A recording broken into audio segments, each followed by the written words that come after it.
course, you do get the occasional squash groupie that's attracted to the squash player. There is. I have to say, I won't mention any names, but there are certain, obviously, not in places like Pakistan. I think that you'd have to, if anything happened there, you'd end up having to marry them, which wouldn't necessarily be a good thing.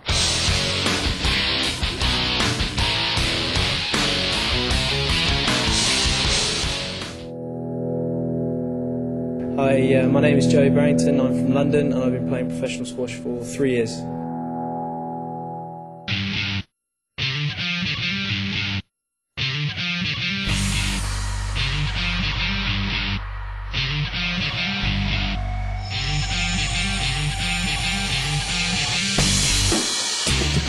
I used to play a lot of football, which I suppose you guys would call soccer. That was my main sport when I was younger.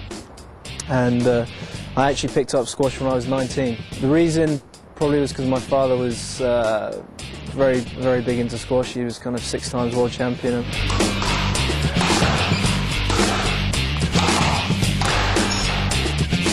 It's like a physical chess, you know, you have to outmaneuver your opponent. Sometimes you can win a rally with one shot, you know, like a winning shot, but the guys at my level are so fast and athletic that you have to kind of weigh up the options and predetermine shots ahead, so try and win the rally within 3 or 4 shots, but you structure that yourself, so you have to have a good intellect.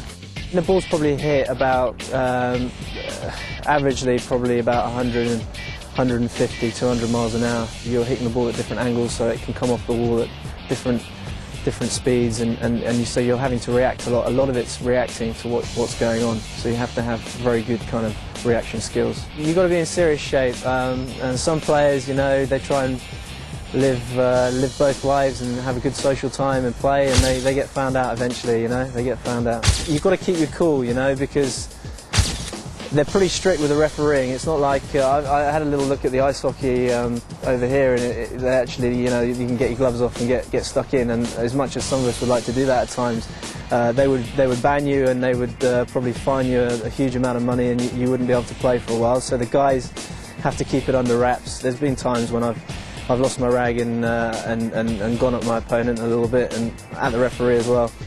The time that I really lost, it was in Brazil actually. I was playing the Brazilian #1, and I was being, they were calling me everything under the sun in Portuguese, and I think they were bringing family into it and everything, so I ended up screaming my head off and telling them all to f*** off, and I actually ended up winning that match, and they gave me a standing ovation, which is the Brazilians, I suppose. It's their attitude. They take the sport very seriously, but they like the fun aspect as well.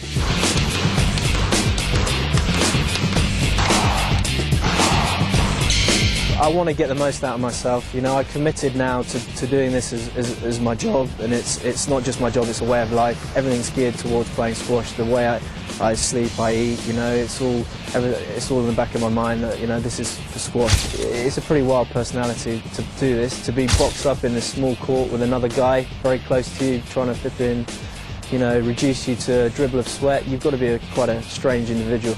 I can assure you of that, yeah.